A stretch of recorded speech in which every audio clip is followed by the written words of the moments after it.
तर रामकृष्ण हरी मित्रांनो, मी आज मंत्रवाडी चौकामध्ये आलेलो आहे आणि 2026 चा आपला पालखी सोहळा संत ज्ञानेश्वर महाराज यांची पालखी थोड्याच वेळामध्ये या ठिकाणी येणार आहे आणि आपण या ठिकाणी बघू शकतो जे हे मंत्रवाडी चौकातून हा जो रोड आहे उंडरी या ठिकाणी उंडरी हांडेवाडी या ठिकाणाहून या ठिकाणी भाविक भक्त जे दिव्य घाटाच्या मार्गाने जात आहेत आणि हे मंत्रवाडी चौकाचा जो मेन मार्ग आहे तर तुम्ही बघू शकता की 2026 चे दिव्य आपल्या आनंद आंबेरे युट्यूबच्या चॅनलच्या माध्यमातून तुम्ही हे पूर्ण गर्दी बघू शकता। तर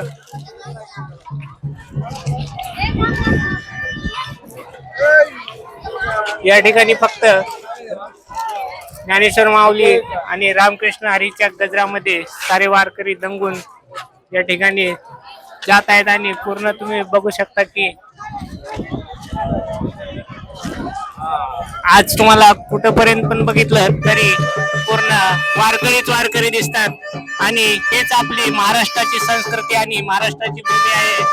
जे ज्ञानेश्वर महाराजांना जे शुद्धीकरणाचे पत्र देण्यासाठी जे पैठण वाले देत नव्हते तर आज पूर्ण या ठिकाणी वारकरी ज्ञानेश्वर महाराजांच्या नावावरती पंढरपूरला जातात, तुकाराम महाराजांच्या नावावरती पंढरपूरला जातात आणि आपली श्रद्धा जी आहे विठ्ठलाच्या चरणी अर्पण करण्यासाठी।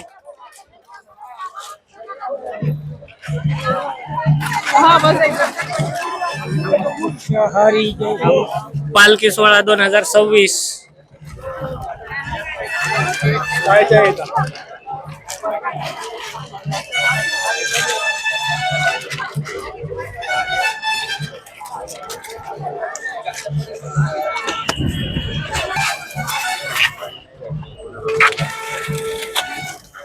रामकृष्ण हरी।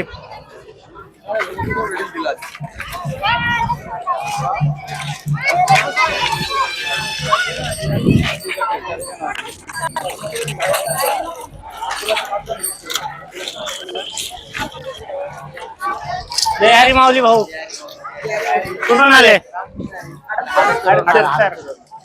कुठपर्यंत जाणार आहे? सासवड पर्यंत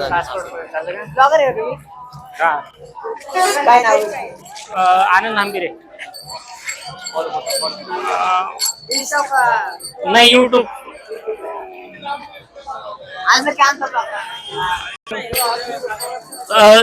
सासवड पर्यंत जाणार आहे का दिवे घाटापर्यंत? सासवडला सोपन काकाची पण समाधी आहे माहिती आहे का? जे मूर्तीचं दर्शन घेऊन विठ्ठलाचं मग परत हडप सर। धन्यवाद। रामकृष्ण हरी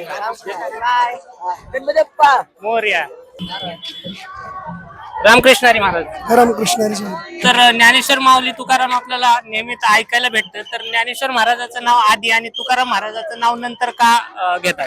कारण की वारकरी संप्रदायाचा पाया हा ज्ञानोबा यांनी रचलेला आणि तुकोबरा या पायाचे कळस ठरलेले, त्यामुळे ज्ञानोबा हा पाया आणि तुकोबरा हे कळस। ज्ञानेश्वर महाराजांनी पाया रचला होता, कळस जे चढवण्याचं काम आहे तुकाराम महाराजांनी केलं होतं। तर ज्ञानेश्वर महाराजांनी म्हणजे 13व्या शतकामध्ये ज्ञानेश्वर महाराजाचा जन्म आहे आणि तुकाराम महाराजांचा नंतरचा आहे, त्यामुळे की ज्ञानेश्वर महाराजांनी पाया रचला असं समजतात। आणि ज्ञानेश्वर महाराजांचे जे वडील विठ्ठलपंत आणि रुक्माई त्यांनी प्रायश्चित्त घेतल्याच्या नंतर पण जे लोकांनी त्यांना का सन्मान दिला नाही? तर की त्या काळातली राहणीमान वेशभूषा आणि त्या काळातला जी कौटुंबिक व्यवस्था होती ती शास्त्रांकित होती, मात्र शास्त्राच्या पलीकडे आपण एक माणूस पण म्हणून बघायची दृष्टी त्या काळात ही माणसं शास्त्रांकित जगणारी होती। ज्ञानेश्वर महाराज जेव्हा गावात जायचे तेव्हा लोक अपमान करायचे, अपमान केल्याच्या नंतर ज्ञानेश्वर महाराजांनी घरी येऊन जे ताटी लावून बसले होते तर जे मुक्ताबाईंनी बोललेले होते की ताटी उघडा ज्ञानेश्वरा, तर त्याच्याबद्दल काय सांगाल तुम्ही? कारण की ताटी ही एक फक्त झोपडी लावणं यालाच ताटी लावणं असं म्हणत नाही, तर ती ताटी मनाची सुद्धा होती, ती ताटी एका संयमाची सुद्धा होती आणि ती ताटी एका आपल्याला समाज जीवन सुधारणा करायची, ही ताटी लावून मनाची ओळख न केली आणि मग समाजासाठी प्रवृत्त होण्याकरता मुक्ताईनं ताटी उघडा ज्ञानेश्वरा हा जो बोध केला, ज्ञानोबा यांना हा अंतरंग साधण्यातून जगासाठी आता तुम्ही आपलं जीवन खर्च करावा हा एक बोध होता। विठ्ठलपंतांनी संन्यास घेतला होता पण ज्यावेळी त्यांच्या गुरुला समजलं की ते म्हणजे त्यांचं लग्न झालेलं आहे, नंतर त्यांनी त्यांना संन्यास सोडून गृहस्थ आश्रमाकडे जाण्याची विनंती केली. गृहस्थ आश्रमाकडे गेल्याच्या नंतरही लोकांनी त्यांचा सन्मान केला नाही. मग त्यांना विठ्ठलपंत आणि रुक्माई मातांना प्रायश्चित्त घ्यावं लागलं. पण त्यांना वाटलं की आपण प्रायश्चित्त घेतलं तर आपल्या मुलांना तरी सन्मान भेटेल, पण असं काही झालं नाही लोकांकडून. तर लोकांची मानसिकता कशी होती?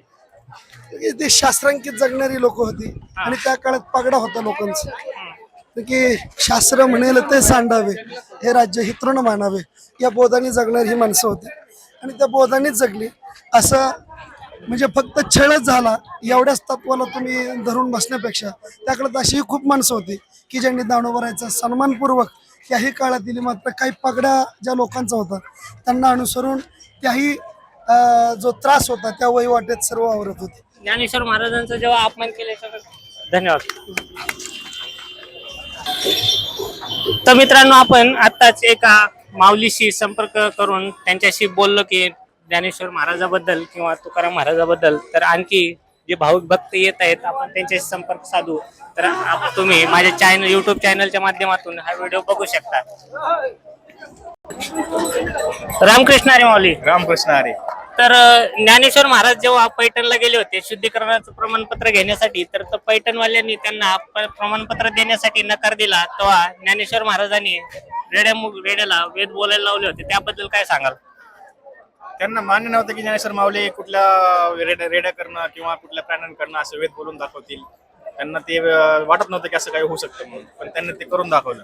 हो, तर विठ्ठलपंत आणि रुक्माई मातांनी आपलं प्रायश्चित्त घेतल्याच्या नंतर त्यांच्या मुलाबाळांना सन्मान भेटला असं वाटलं होतं, पण असं काही घडलं नाही. वारंवार त्यांना छळच होत राहिला समाजाकडून.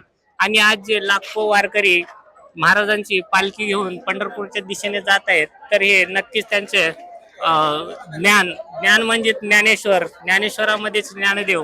तर जे ज्ञानाचा देव म्हणजे ज्ञानदेव. तर तुम्ही कुठून आलेले? मी आता उंटरीवरनं आलोय. कुठंपर्यंत जाणार आहे? सासवड पर्यंत जाऊन मग परत. तर आता मंत्रवाडी चौकामध्ये ज्ञानेश्वर महाराजांची पालखी कधीपर्यंत येईल काय माहितीये का?